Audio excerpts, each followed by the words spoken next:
നമസ്കാരം. തലതിരിഞ്ഞ തെരഞ്ഞെടുപ്പ് ചിന്തകളിലേക്ക് വീണ്ടും സ്വാഗതം.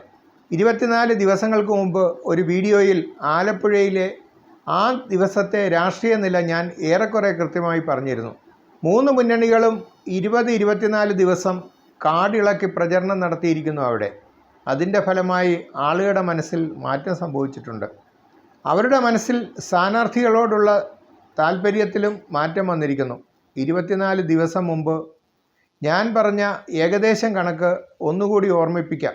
അന്ന് LDF, UDF മുന്നണികൾക്ക് ഏകദേശം 4 ലക്ഷം വോട്ടുകൾ വീതം കൈവശമുണ്ടായിരുന്നു.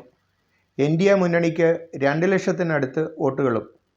കൃത്യമായി ആളുകളുടെ മനസ്സ് എപ്പോഴാണ് മാറുന്നത് എന്ന് നമുക്ക് പറയാൻ കഴിയില്ല. എങ്കിലും ചില സ്റ്റാറ്റിസ്റ്റിക്കൽ ടൂളുകൾ ഉപയോഗിച്ച് ആളുകളുടെ പ്രതികരണങ്ങളിൽ നിന്ന് നമുക്ക് ഇപ്പോഴത്തെ നിലയൊന്ന് പരിശോധിക്കാം.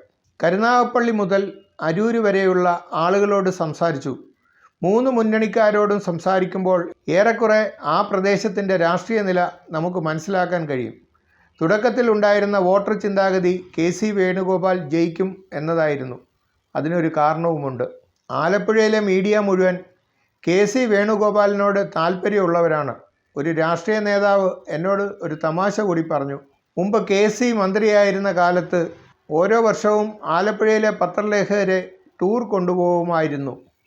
അതുകൊണ്ട് സ്വാഭാവികമായും അവർക്ക് KCയോട് ഒരു താല്പര്യം കൂടും. അതേപോലെ തന്നെ മുമ്പ് മണ്ഡലത്തിൽ ജയിച്ച സ്ഥാനാർത്ഥിയുമാണ് അദ്ദേഹം. തുടക്കത്തിൽ നാം പറഞ്ഞ 4 ലക്ഷം വോട്ടിൻ്റെ കണക്ക് ഓർത്താൽ മത്സരം LDFും UDFും തമ്മിലായിരിക്കും. BJP ചിത്രത്തിലേ ഇല്ലായിരുന്നു.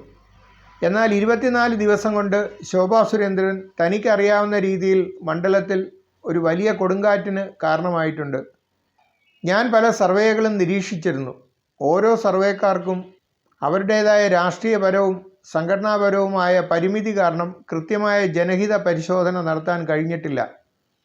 എല്ലാ സർവേക്കാരും അല്പസ്വല്പം വ്യത്യാസം വരുത്തി ഒരു റിപ്പോർട്ട് സമർപ്പിക്കുകയാണ് ചെയ്തത്. ഞാൻ 20 ദിവസം മുമ്പ് പറഞ്ഞ അതേ കണക്കാണ് ഇപ്പോൾ ഏറെക്കുറെ എല്ലാ ചാനലും പുറത്തുവിട്ട കണക്ക്.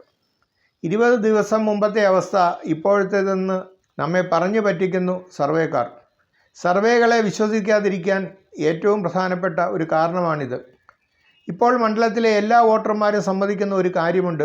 ആരിഫിൻ്റെ വോട്ട് ബേസിൽ കുറവ് സംഭവിച്ചിട്ടുണ്ട്. KC വേണുഗോപാലിൻ്റെ വോട്ട് ബേസിലും എന്തൊക്കെയോ മാറ്റങ്ങൾ സംഭവിച്ചിരിക്കുന്നു. ശോഭാ സുരേന്ദ്രൻ്റെ ജനപ്രിയത വർദ്ധിച്ചിരിക്കുന്നു, അഥവാ വോട്ട് ബേസ് കൂടിയിരിക്കുന്നു. ഒരു മുസ്ലിം സമുദായ നേതാവ് പറഞ്ഞത് ശ്രദ്ധിക്കുക. ഞങ്ങൾക്ക് മണ്ഡലത്തിൽ 10 മുതൽ 14% വരെ വോട്ടുണ്ട്. എന്നാൽ ഈഴവ സമുദായത്തിലെ വോട്ടുകൾ സംഘടിച്ചാൽ ശോഭാ സുരേന്ദ്രന് ഈ മണ്ഡലത്തിൽ ഒരു സാധ്യതയുണ്ട്. അദ്ദേഹം പറഞ്ഞ 1-2 പോയിന്റുകൾ കൂടി പരിഗണിച്ചാൽ നമുക്ക് മണ്ഡലത്തിന് ഇങ്ങനെ വായിക്കാൻ കഴിയും. ഈ തെരഞ്ഞെടുപ്പിൽ മുസ്ലിം വോട്ടുകൾ ആരിഫിന് പോകാനുള്ള സാധ്യത വളരെ കുറവാണ്. ശോഭാ സുരേന്ദ്രനെ തോൽപ്പിക്കാൻ കഴിയുന്ന രീതിയിൽ KCക്ക് വോട്ട് ചെയ്യാനാണ് അവർക്ക് താല്പര്യം. കഴിഞ്ഞ തെരഞ്ഞെടുപ്പിൽ KC വേണുഗോപാലിനെ കൃത്യമായി വോട്ട് ചെയ്ത ലത്തീൻ കത്തോലിക്ക വോട്ടുകൾ ഇത്തവണ വിഭജിക്കപ്പെടാനും സാധ്യതയുണ്ട്. KCക്ക് ലഭിച്ചുകൊണ്ടിരിക്കുന്ന നായർ വോട്ടുകളിൽ ഒരു 30-40% മോഡിയുടെ ആരാധകരായി മാറിക്കഴിഞ്ഞിട്ടുണ്ട്. ആരിഫിൻ്റെ കുത്തക വോട്ടർമാരായിരുന്ന ഈഴവ സമുദായത്തിലെ സ്ത്രീകൾക്കിടയിൽ ശോഭയ്ക്ക് അനുകൂലമായ ഒരു വലിയ മാറ്റമുണ്ട്. ഹിന്ദു ധീവര വോട്ടുകൾ 2ആയി വിഭജിച്ചു പോകാനാണ് സാധ്യത. ഈ ഘടകങ്ങൾ പരിശോധിക്കുമ്പോൾ LDFനും UDFനും ഒരു 60,000 വോട്ടുകൾ വീതം ഇപ്പോൾ തന്നെ നഷ്ടപ്പെട്ടിട്ടുണ്ട്. ഇത് സ്വാഭാവികമായും ശോഭാ സുരേന്ദ്രനാണ് പോകുന്നത്.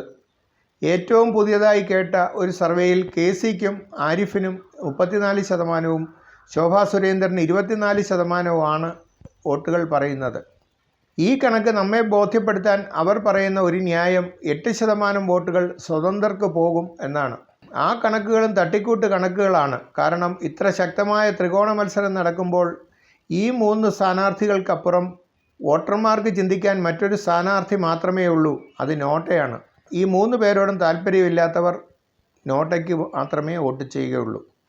ആ സാഹചര്യത്തിൽ ഒരാൾ ഒരു സ്വതന്ത്ര സ്ഥാനാർത്ഥിക്ക് വോട്ട് ചെയ്യുമെന്ന് കേരളത്തിൽ വിശ്വസിക്കാൻ ബുദ്ധിമുട്ടുണ്ട്.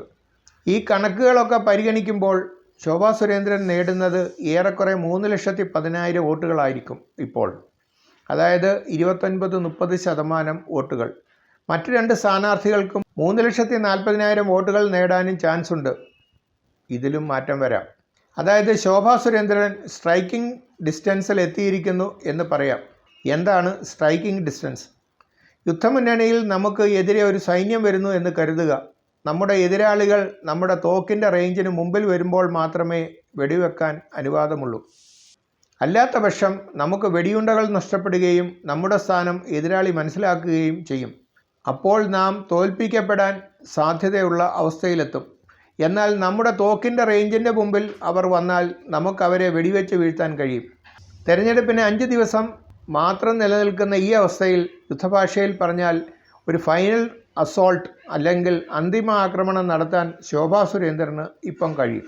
സംഘികൾക്ക് സന്തോഷിക്കാൻ അല്പം വകുപ്പുണ്ട് എന്നർത്ഥം. ഇനി ശോഭാ സുരേന്ദ്രൻ ചെയ്യേണ്ട 4 കാര്യങ്ങൾ കൂടി വിവരിക്കാം. ഏറ്റവും പ്രധാനം ശോഭ ജയിക്കും എന്നുള്ള തോന്നൽ മണ്ഡലത്തിൽ സൃഷ്ടിക്കുക എന്നതാണ്. ഇതിലൂടെ നിഷ്പക്ഷ വോട്ടുകളിൽ 4-5% ശോഭയ്ക്ക് ലഭിക്കാൻ സാധ്യതയുണ്ടാകും. കെ.സി. വേണുഗോപാലിൻ്റെ കോർ വോട്ടുകളിൽ 2-3% പിടിച്ചു മാറ്റാൻ ശ്രമിക്കുക. ആരിഫിന് സ്വന്തമായ സ്ത്രീ വോട്ടുകൾ കൂടുതലായി പിടിച്ചെടുക്കുക. വെള്ളാപ്പള്ളിയുടെ LDF സ്നേഹം തികട്ടി പുറത്തു വരുന്നുണ്ട്. തെരഞ്ഞെടുപ്പ് വരെ അദ്ദേഹത്തിൻ്റെ വായിൽ പ്ലാസ്റ്റർ ഒട്ടിച്ച് നിശബ്ദനായി ഇരുത്തുക. അത് ചെയ്യാൻ RSS നേതാക്കൾക്ക് കഴിയും. വാൽകഷ്ണം. ശോഭാ സുരേന്ദ്രൻ്റെ തിരഞ്ഞെടുപ്പ് തന്ത്രങ്ങളിലെ ഏറ്റവും വലിയ പരിമിതി അതിൻ്റെ ദിശ കൃത്യമായി മനസ്സിലാകുന്നില്ല എന്നുള്ളതാണ്. ആലപ്പുഴ BJPയുടെ A ക്ലാസ് മണ്ഡലമായതിനാൽ തിരഞ്ഞെടുപ്പ് തന്ത്രങ്ങൾ ഡൽഹിയിലായിരിക്കും നിയന്ത്രിക്കുക. അതോടൊപ്പം തന്നെ മുൻ തെരഞ്ഞെടുപ്പുകളിൽ ശോഭ സ്വന്തമായി സൃഷ്ടിച്ചെടുത്ത ഒരു തെരഞ്ഞെടുപ്പ് പ്രചരണ രീതിയും ഉണ്ടായിരിക്കാം. ഈ സാഹചര്യത്തിൽ പുറത്തുനിന്ന് ഒരാൾ പറയുന്ന ഉപദേശങ്ങൾ അല്ലെങ്കിൽ തന്ത്രങ്ങളിലെ മാറ്റങ്ങൾ അവർ സ്വീകരിക്കണം എന്നില്ല. ആ ഒരു ഫാക്ടർ മാത്രമാണ് ശോഭയുടെ വിജയത്തിനും പരാജയത്തിനും ഇടയിലുള്ള വ്യത്യാസം.